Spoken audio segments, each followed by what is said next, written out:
विभिन्न हिंदू परंपराओं में शिवलिंग की परिभाषा। शैव संप्रदाय हिंदू धर्म की 4 प्रमुख संप्रदायों वैष्णव, शैव, शाक्त, स्मार्त में से एक है। शैव सिद्धांत, जो शैव संप्रदाय की प्रमुख परंपराओं में से एक है, उसमें भगवान शिव की 3 परिपूर्णताएं परशिव, पराशक्ति और परमेश्वर बताई गई हैं। शिवलिंग का ऊपरी अंडाकार भाग परशिव का प्रतिनिधित्व करता है व निचला हिस्सा यानी पीठम पराशक्ति का प्रतिनिधित्व करता है। परशिव परिपूर्णता में भगवान शिव मानव समझ और समस्त विशेषताओं से परे एक परम वास्तविकता है। इस परिपूर्णता में भगवान शिव निराकार, शाश्वत और असीम है। पराशक्ति परिपूर्णता में भगवान शिव सर्वव्यापी, शुद्ध चेतना, शक्ति और मौलिक पदार्थ के रूप में मौजूद है। पराशक्ति परिपूर्णता में भगवान शिव का आकार है, परंतु परशिव परिपूर्णता में वे निराकार हैं। सामान्यतः पत्थर, धातु व चिकनी मिट्टी से बना स्तंभाकार या अंडाकार अंडे के आकार का शिवलिंग भगवान शिव की निराकार, सर्वव्यापी वास्तविकता को दर्शाता है। भगवान शिव का प्रतीक शिवलिंग सर्वशक्तिमान निराकार प्रभु की याद दिलाता है। शैव हिंदू संप्रदाय के मंदिरों में शिवलिंग कोमल व बेलनाकार होता है। यह सामान्यतः मंदिर के केंद्र यानी गर्भगृह में शक्ति का प्रतिनिधित्व करते गोलाकार पीठम पर खड़ा दिखाया जाता है। भारतीय समाज में पारंपरिक रूप से शिवलिंग को भगवान शिव की ऊर्जा का रूप भी माना जाता है। उत्पत्ति सिंधु घाटी सभ्यता की खुदाई के दौरान कालीबंगा और अन्य खुदाई के स्थलों पर मिले पकी मिट्टी के शिवलिंगों से प्रारंभिक शिवलिंग पूजन के सबूत मिले हैं। सबूत यह दर्शाते हैं कि शिवलिंग की पूजा 3500 ईसा पूर्व से 2300 ईसा पूर्व भी होती थी। मानव विज्ञानी क्रिस्टोफर जॉन फुलर ने लिखा है कि हालांकि अधिकांश मूर्तियां मानव रूपी मिली हैं, परंतु शिवलिंग एक महत्वपूर्ण अपवाद है। कुछ का मानना है कि शिवलिंग पूजा स्वदेशी भारतीय धर्म की एक विशेषता थी। अथर्ववेद के स्तोत्र में एक स्तंभ की प्रशंसा की गई है। संभवतः इसी से शिवलिंग की पूजा शुरू हुई हो। अथर्ववेद के स्तोत्र में अनादि और अनंत स्तंभ का विवरण दिया गया है और यह कहा गया है कि वह साक्षात ब्रह्म है। यहां भगवान ब्रह्मा की बात नहीं हो रही है। स्तंभ की जगह शिवलिंग ने ले ली है। लिंग पुराण में अथर्ववेद के इस स्तोत्र का कहानियों द्वारा विस्तार किया गया है, जिसके द्वारा स्तंभ एवं भगवान शिव की महिमा का गुणगान किया गया है। शिव पुराण में शिवलिंग की उत्पत्ति का वर्णन अग्निस्तंभ के रूप में किया गया है, जो अनादि व अनंत है और जो समस्त कारणों का कारण है। लिंगोद्भव कथा में परमेश्वर शिव ने स्वयं को अनादि व अनंत अग्निस्तंभ के रूप में लाकर भगवान ब्रह्मा और भगवान विष्णु को अपना ऊपरला व निचला भाग ढूंढने के लिए कहा और उनकी श्रेष्ठता तब साबित हुई जब वे दोनों अग्निस्तंभ का ऊपरला व निचला भाग ढूंढ नहीं सके। शिवलिंग के ब्रह्मांडीय स्तंभ की व्याख्या का समर्थन लिंग पुराण भी करता है। लिंग पुराण के अनुसार शिवलिंग निराकार ब्रह्मांड वाहक है। अंडाकार पत्थर ब्रह्मांड का प्रतीक है और पीठम ब्रह्मांड को पोषण सहारा देने वाली सर्वोच्च शक्ति है। इसी तरह की व्याख्या स्कंद पुराण में भी है। इसमें यह कहा गया है, अनंत आकाश वह महान शून्य जिसमें समस्त ब्रह्मांड वसा है, शिवलिंग है और पृथ्वी उसका आधार है। समय के अंत में समस्त ब्रह्मांड और समस्त देवता व ईश्वर शिवलिंग में विलीन हो जाएंगे। महाभारत में द्वापर युग के अंत में भगवान शिव ने अपने भक्तों से कहा कि आने वाले कलयुग में वह किसी विशेष रूप में प्रकट नहीं होंगे, परंतु इसके बजाय वह निराकार और सर्वव्यापी रहेंगे। अथर्ववेद के इन निम्न श्लोकों में स्तंभ का उल्लेख हुआ है। यस्य त्रयसिंत्रशद देवा अग्रे सर्वे समाहिताः स्कंभम तम ब्रूहि कतमः शिवदेव सह। अथर्ववेद कांड 10 सूक्त 7 श्लोक 13। अर्थात कौन मुझे स्तंभ के बारे में बता सकता है जिसके देह में सभी 33 ईश्वर विराजमान हैं। स्कंभोदाधार द्यावा पृथिवी उभे इमे स्कंभोदाधारोर्वंतरिक्षम स्कंभोदाधार प्रदिशः षडुर्वीय स्कंभ इदम विश्वम भुवनमा विवेश। अथर्ववेद कांड 10 सूक्त 7 श्लोक 35। अर्थात स्तंभ ने स्वर्ग, धरती और धरती के वातावरण को थाम रखा है। स्तंभ ने 6 दिशाओं को थाम रखा है और यह स्तंभ संपूर्ण ब्रह्मांड में फैला हुआ है। ऐतिहासिक काल शैव सिद्धांत शैव संप्रदाय की प्रमुख उपसंप्रदाय है और एक समय पर भारत उपमहाद्वीप के बाहर कंबोडिया तक सबसे प्रभावशाली हिंदू संप्रदाय थी। शैव सिद्धांत के अनुसार उपासक को शिवलिंग की स्थापना करनी चाहिए, क्यों कि यह सबसे आदर्श अधस्तर है। गुड़मल्लन आंध्र प्रदेश में 2री शताब्दी ईसा पूर्व पुराने शिवलिंग की पूजा की जाती है। इस शिवलिंग पर भगवान शिव की प्रतिमा तराशी गई है।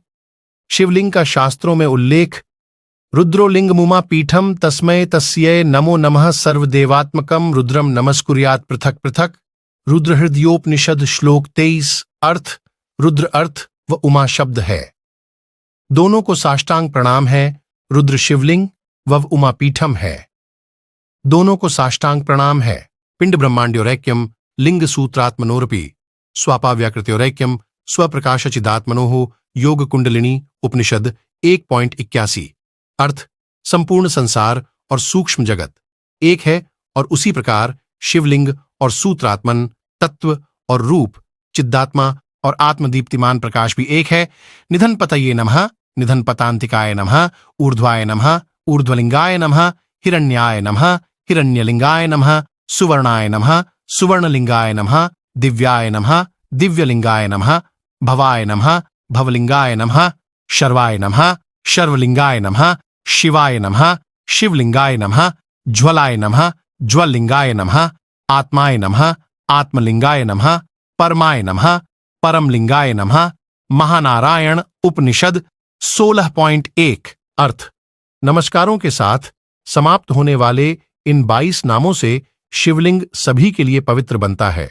शिवलिंग सोमा और सूर्य का प्रतिनिधि है और हाथ में पकड़े पवित्र सूत्रों को दोहराने से सभी शुद्ध होते हैं। तांश चतुर्धा संपूज्य तथा ब्रह्मांडमेव विष्णुमेव रुद्रमेव विभक्तांस्त्री नेवा विभक्तांस्त्री नेव लिंगरूपनेव च संपूज्योपहारश्चतुर्धात् लिंगात् संहृत्य नृसिंहतापनीय उपनिषद अध्याय 3। अर्थ इस प्रकार आनंद अमृत के साथ 4 ब्रह्मा देवता गुरु मंत्र और आत्मा विष्णु रुद्र पहले अलग अलग और फिर प्रसाद के साथ शिवलिंग के रूप में एकजुट पूजे जाते हैं। तत्र द्वादशादित्या एकादश रुद्रा अष्टौ वसवः सप्त मुनियो ब्रह्मा नारदश्च पंच विनायका वीरेश्वरो रुद्रेश्वरो अंबिकेश्वरो गणेश्वरो नीलकंठेश्वरो विश्वेश्वरो गोपालेश्वरो भद्रेश्वर इत्यष्टावन्यानि लिंगानि चतुर्विंशतिर्भवन्ति। गोपालतापानि उपनिषद श्लोक 41। अर्थ 12 आदित्य 11 रुद्र 8 वसु 7 आर्षि ब्रह्मा नारद 5 विनायक वीरेश्वर रुद्रेश्वर अंबिकेश्वर गणेश्वर नीलकंठेश्वर विश्वेश्वर गोपालेश्वर भद्रेश्वर और 24 अन्य शिवलिंगों का यहां पर बांस है। तन्मध्य प्रोच्यते योनिः कामाख्या सिद्धवंदिता योनि मध्य स्थितम लिंगम पश्चिमाभिमुखम तथा ध्यान बिंदु उपनिषद श्लोक 45। अर्थ चेतना जो प्रकृति उदाहरण शरीर कार भोजन में होकर भी जो उससे निर्लिप्त नहीं है वह आत्मा या शिव है। वह यह जानने वाला वेदों का झाता है। मात्रालिंग पदम त्यक्त्वा शब्द व्यंजन वर्जितम अस्वरेण मकारेण पदम सूक्ष्मम च गच्छति। अमृत बिंदु उपनिषद श्लोक 4। अर्थ मंत्र लिंग और पाद को छोड़कर वह स्वाद उच्चारण के बिना पाद अम के माध्यम से स्वर या व्यंजनों के बिना सूक्ष्म पाद सीठ या शब्द प्राप्त करता है। तिरुमंत्रम तमिल हिंदू शास्त्र में शिवलिंग का उल्लेख कई बार हुआ है, जैसे कि पहला जीव शिवलिंग है। यह प्रकाश देने वाली रोशनी है ना कि इंद्रियों को भ्रमित करने वाली। तिरुमंत्रम 1823। दूसरा उसका रूप अर्चित शिवलिंग और दिव्य सदाशिव है। तिरुमंत्रम 1750 लिंगाष्टकम स्तोत्रम ज्योतिर्लिंग स्तोत्रम और मार्ग सहाय लिंग स्तुति में शिवलिंग की प्रशंसा की गई है और इनमें भगवान शिव से शिवलिंग के रूप में आशीर्वाद मांगा गया है। शिवलिंग की पूजा से उत्पन्न हुआ पुण्य त्याग तपस्या चढ़ावे व तीर्थ यात्रा से उत्पन्न हुए पुण्य से 1000 गुना अधिक है। रचना शैवागम में कहा गया है कि कोई भी इस महान परमेश्वर शिव की पूजा मिट्टी रेत गाय के गोबर लकड़ी पीतल या काले ग्रेनाइट पत्थर से बने शिवलिंग द्वारा सकता है, लेकिन शुद्धतम शिवलिंग स्फटिक शिवलिंग से बना होता है। यह पत्थर मनुष्य द्वारा तराशा नहीं जाता है परंतु प्रकृति द्वारा बनाया गया है। स्फटिक सैकड़ों हजारों या लाखों वर्षों में अणुओं के इकट्ठा होने पर बनता है। इसका बनना असीम रूप से धीरे धीरे विकसित होने वाले जीवित शरीर की तरह है। प्रकृति की इस तरह की सृष्टि स्वयं ही पूजने योग्य चमत्कार है। हिंदू ग्रंथ स्फटिक को शिवलिंग के लिए उच्चतम पदार्थ मानते हैं। शैव संप्रदाय के कारण आगम के 6वें श्लोक में कहा गया है कि एक अस्थायी शिवलिंग 12 अलग अलग सामग्री, रेत, चावल, पकाए भोजन, नदी की मिट्टी, गाय के गोबर, मक्खन, रुद्राक्ष बीज, राख, चंदन, दूब घास, फूलों की माला या शीरा द्वारा बनाया जा सकता है। मानव निर्मित शिवलिंग। पहला, पन्ना शिवलिंग। पन्ने नामक हरे रंग के कीमती रत्न से बनाया जाता है। दूसरा, पारद शिवलिंग। जमे हुए ठोस पारे द्वारा बनाया जाता है। तीसरा, स्फटिक शिवलिंग। रंगहीन या सफेद खनिज स्फटिक से बनाया जाता है। प्राकृतिक रूप से मिलने वाले शिवलिंग। पश्चिमी हिमालय में अमरनाथ नामक गुफा में प्रत्येक शीत ऋतु में गुफा के तल पर पानी टपकाने से बर्फ का शिवलिंग सृजित होता है। यह तीर्थयात्रियों में बहुत लोकप्रिय है। कदावुल मंदिर में 320 किलोग्राम 3 फुट उच्चा स्वयंभू स्फटिक शिवलिंग स्थापित है। भविष्य में इस स्फटिक शिवलिंग को ईराइवन मंदिर में स्थापित किया जाएगा। यह सबसे बड़ा झांत स्वयंभू स्फटिक शिवलिंग है। हिंदू ग्रंथ स्फटिक को शिवलिंग के लिए उच्चतम पदार्थ मानता है। शिवलिंग 6543 मीटर 21,467 फीट उच्चा उत्तराखंड हिमालय के गढ़वाल क्षेत्र में स्थित पहाड़ है। यह गंगोत्री हिमानी के पास पिरामिड के रूप में उभरता दिखता है।